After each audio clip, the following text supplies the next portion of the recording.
ƙarin albashi na da al'umma suke ta magana ba fara ba na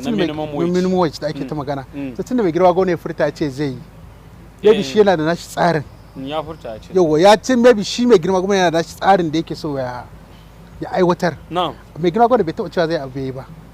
so saboda ya ce zai abubuwa da yawa ya aiwatar sai dai ga al'ummar jihar Kaduna ma'aikatan jihar Kaduna su ƙara haƙuri ka san komai in baka haƙuri ba ba dai ne ka samu abin da kace so amma kai haƙuri a hankali za maybe akwai plan din da gwamnati ke da shi akwai tsare-tsare da gwamnati ke saboda akwai matsaloli da gwamnati ya zo tarin yau a jihar Kaduna ya karɓi mulki wallahi in ba ma mai girma gwamnan ba kowa ne zai irin matsalolin da ya zo tarar a jihar Kaduna in ba dai shi da ya bar mishi matsalolin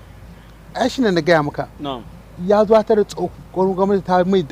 ta kawo ta zo a tsohon gwamnati ta cuɗe ya zo ya samu tarin matsaloli a ciki so kaga dole abubuwa an ba ma shi din ba da yake mai girma gwamnati mutum ne mai kwakwalwa kuma mutum ne mai shige-shige mutum ne da yake da connection a duniya yake shiga ya kawo investors su zo su zuba hannun jari a jihar Kaduna yake nemo kungiyoyi yake nemo tallafi suke zuba kuɗin su a jihar Kaduna ake iya biyan albashin da ake a yanzu amma a irin matsalolin da aka bar jihar Kaduna ciki wallahi in ba da mai girma gwamnati ba ko albashi ba za a iya biya a jihar Kaduna ba to a hakan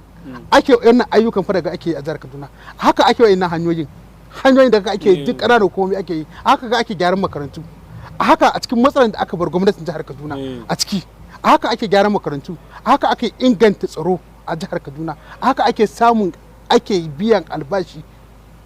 ake tura ma ƙananan hukumomi kuɗaɗe duk wata ake tura ma kowane karamar kuma gira ɗinsa duk wata take biyan albashi take ƙananan ayyuka ita ba to haka dole mu yaba mai girma gwamna irin tarin matsalolin da aka bar mai gwamnatin jihar Kaduna da shi to haka in ba mai girma gwamna ba da yake kuma mutum ne mai kwakwalwa mutum ne da Allah ya sa mishi kwakwalwa da basira to haka dole mu yaba masa